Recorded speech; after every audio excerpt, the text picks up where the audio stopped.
parking lot. Then you will arrive at your destination.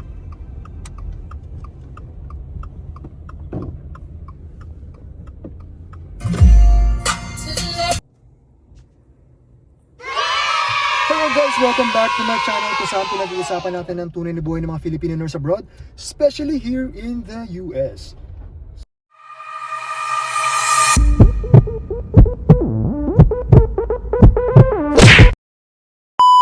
So yun guys, sobrang tagal ko nang walang upload.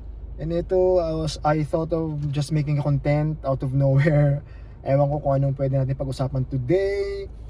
So yun, and eto, nandito ako ngayon sa Subaru na ano ba? Service center. Or service center para service nga for yung annual.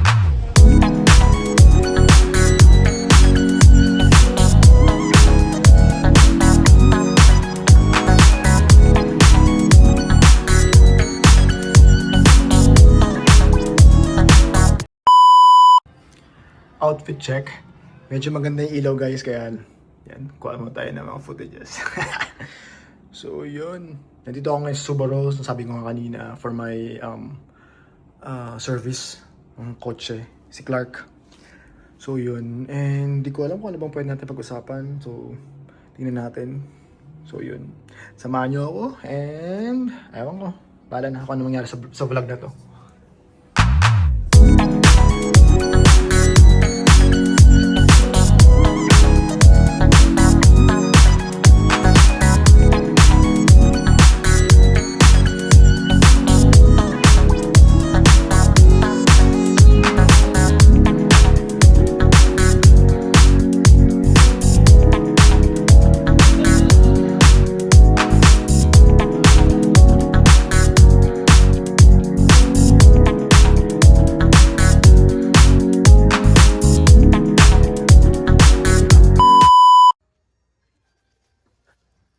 So hello guys, ngayon nandito ako ngayon sa waiting area. So ano sabi ng agent, mga 1 hour and 30 minutes or 20 minutes pa hintayin ko. So hindi ko alam kung anong pwede natin pag-usapan. So yun na naalala ko lang guys na ano pala, grabe naman, ang bilis, 2 years na ako nandito sa US. So I came here on March 2024. So yun, actually dapat April, kasi nga diba yun nga na-mention ko naman sa mga previous videos ko na I'm under ng advanced USRN. So dapat nung time na yun 2024, dapat April 2nd ata dapat nandito na kami sa US nun. Pero ako kasi after ng interview ko sa embassy, after ko makuha yung visa packet ko, agad-agad nag-book na kagad ako ng ticket noon, umalis na ako. So, I arrived here March 15 ata, March 16, 2024, so yun. And siguro yun din yung pwede kong i-advise dun sa mga bang nurses na parang mas maganda pag maaga kang nandito sa US na.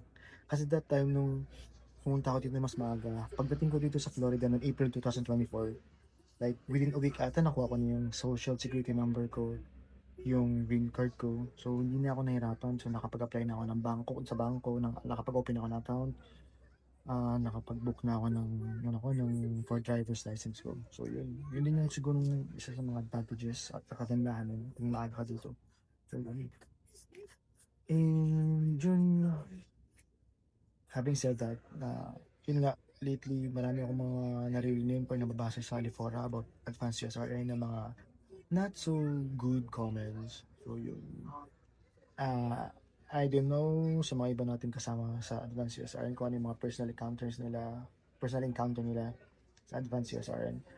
But then sana yung mga ganong issue sana masettle na, maayos na. Kasi ako, mag-given naman na yun ako kasi kahit ano pa man mga negativity na yan, I always go back doon na I am so grateful talaga kay Doc First and Doc Belinda na biruin nyo 13 years akong walang bedside, pero nagawa nila ng paraan para ma-consider yung application ko.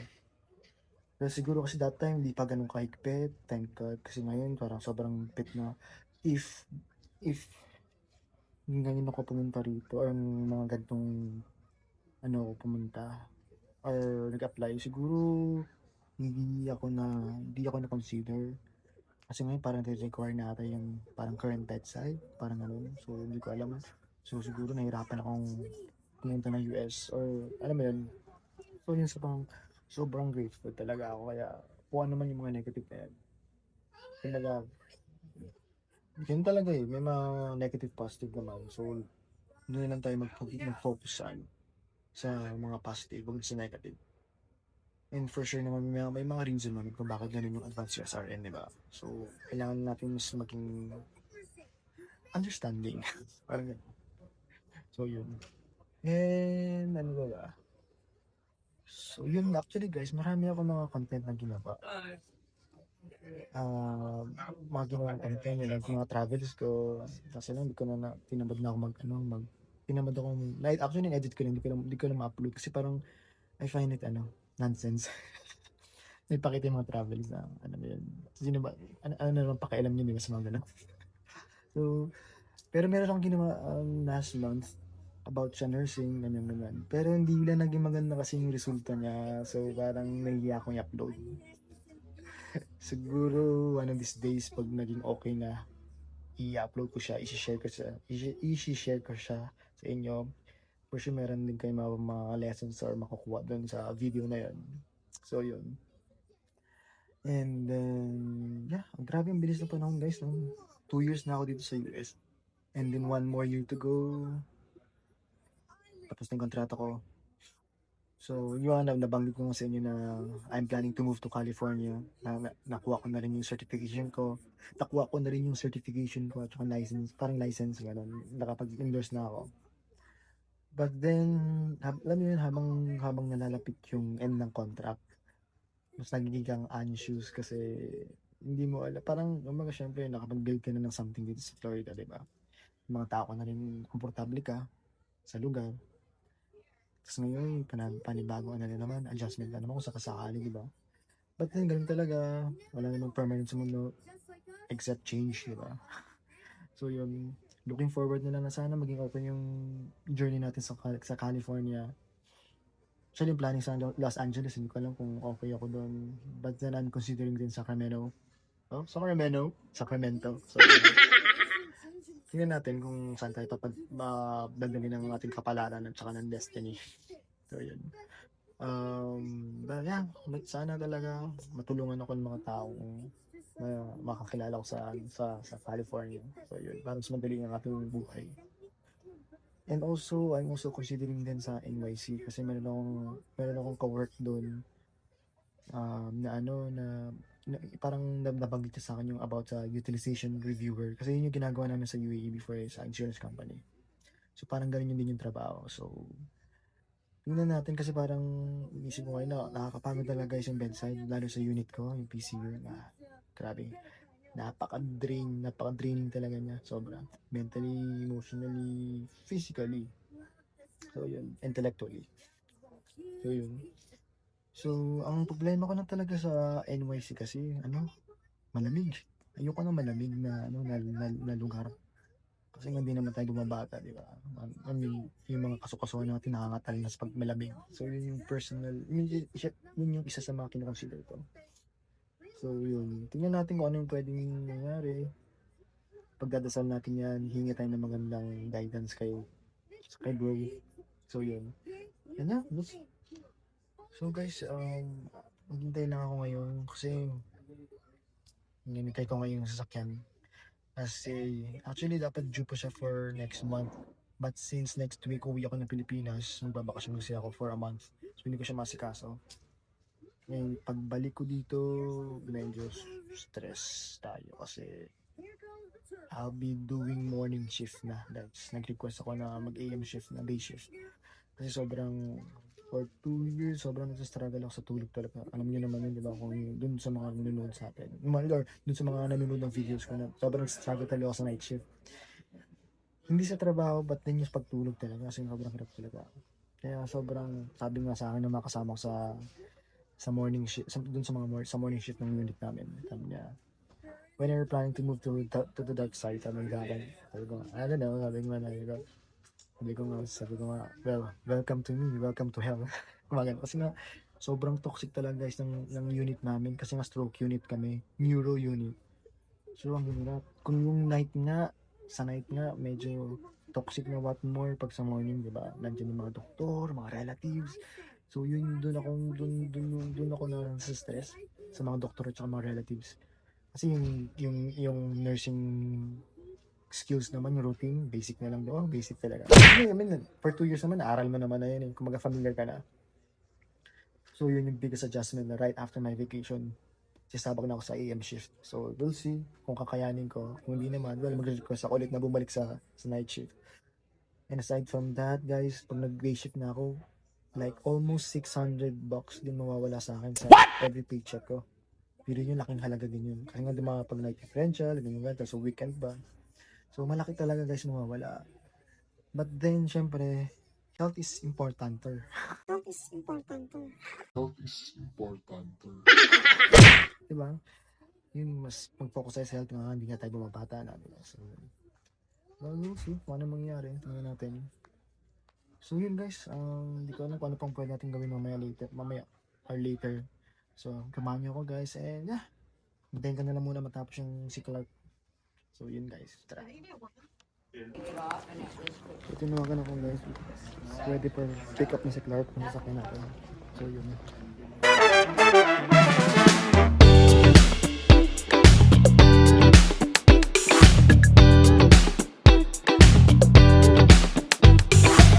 Doon pala sa kabila.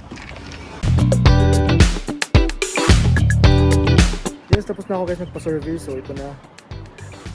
So yeah. Wala naman daw mga major, as in major I mean problems. Yung si Clark. Well, by the way, Clark kasi yung pangalan ng sasakyan ko. So yun. So yun, happy. So 2 years na yan, medyo talagang good as new pa siya. So yan.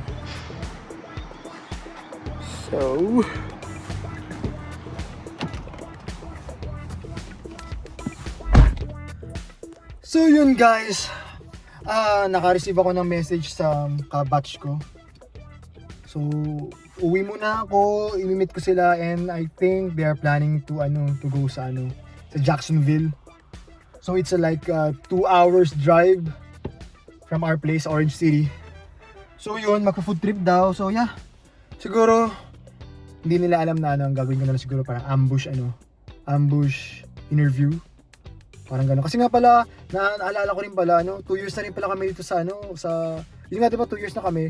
And ito rin yung month kung kailan kami nag-start ng aming TAP. Yung Transcultural Assimilation Program dun sa hospital ko sa kami nag-work. So yun, kamustahin na natin kung ano ba yung mga life updates, career, ano ba yung mga plano since parang yung kontrata namin is nakatapos na, like 1 year na lang. Ano ba yung mga plano, magstay ba dito, or ano ba, lilipat ba sila ng state or what. So yun gawin natin habang siguro kumakain or what. So yeah, samahan nyo ako guys, and tara, I'm gonna see you later. So yun guys, nagutom ako, tsaka nag-crave ako bigla sa pho. So dadaan muna ako dun sa pho, sa City of Pho. Yun yung isa sa mga masarap na kinainan kong pho dito sa Orlando. So yun, kasi mamaya food trip pa natin, siguro mga around 4 PM pa yun. Wala pa akong breakfast. And yun, sobrang gutom na ako kasi nag-workout din ako kanina umaga. So yun guys. And kanina nga mga $90 din na binayaran ko for oil change, ni-rotate yung manubela ko, steering wheel ko. And then yun, so far wala pa rin mga major problema si Clark. Okay na okay pa siya. So kaya dun sa mga naghahanap ng second hand na sasakyan na good as new, baka pwede nyo consider si Clark, kasi nga lilipat ako ng California, so para hindi ko na siya dalhin. Diba, hindi na ako mahirapan sa pag-ship nitong sasakyan na to. So yun, open ako for ibenta si Clark. Kasi hindi kayo talo, promise. Sobrang good as new talaga siya, mapapromise ko yan. Talagang sobrang maingat ako sa mga gamit guys, so wala kayong problema. So yun, Guys, tara samahan niyo ako and chichibog na ako. Sobrang gutom na talaga ako. Damo, yung labi ko sobrang dry na. Ayun guys, tara.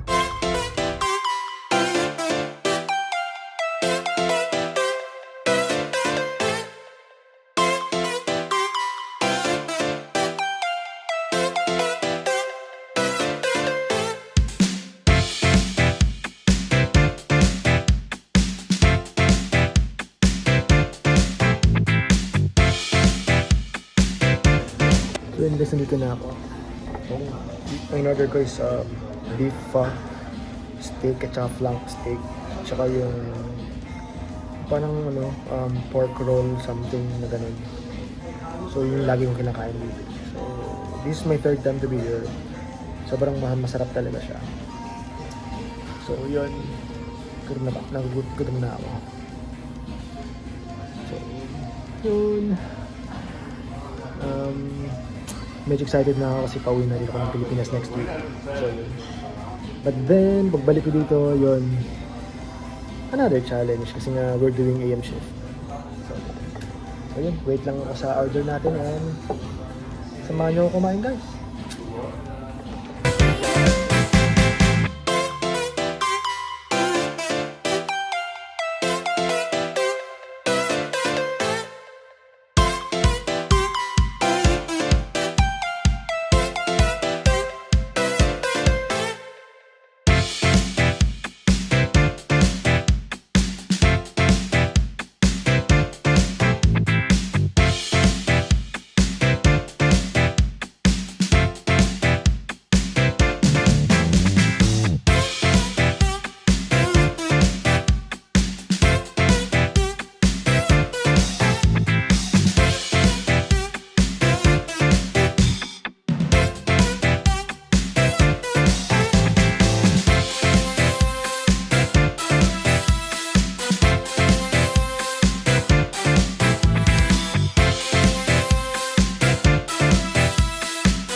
Grabe, sobrang sarap nito talaga. As in, one of the best pho dito sa Orlando.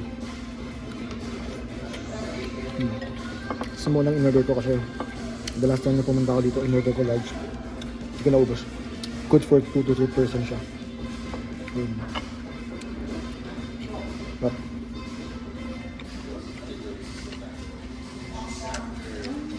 try nyo guys, City of Pho dito sa Orlando. Make them, yum.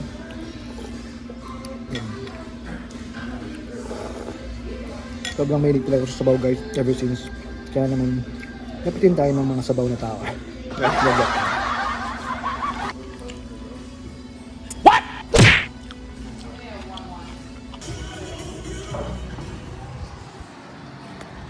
So yun guys, cravings satisfied. Sobrang busog ako guys ngayon. So ito, pauwi na ako. And yeah guys, this is your partners R and AJ, always reminding you, if life challenges you, always find a way to stay positive and be positive. Tough times are just temporary and that these too shall pass. So Pinoy RN, soar high, we've got this, you've got this. Lahat ng mga waiting, just keep your faith, be patient, and darating na kayo dyan. Sa lahat ng mga nandito na, welcome to US and good luck, all the best guys. See you in my next videos. Bye bye.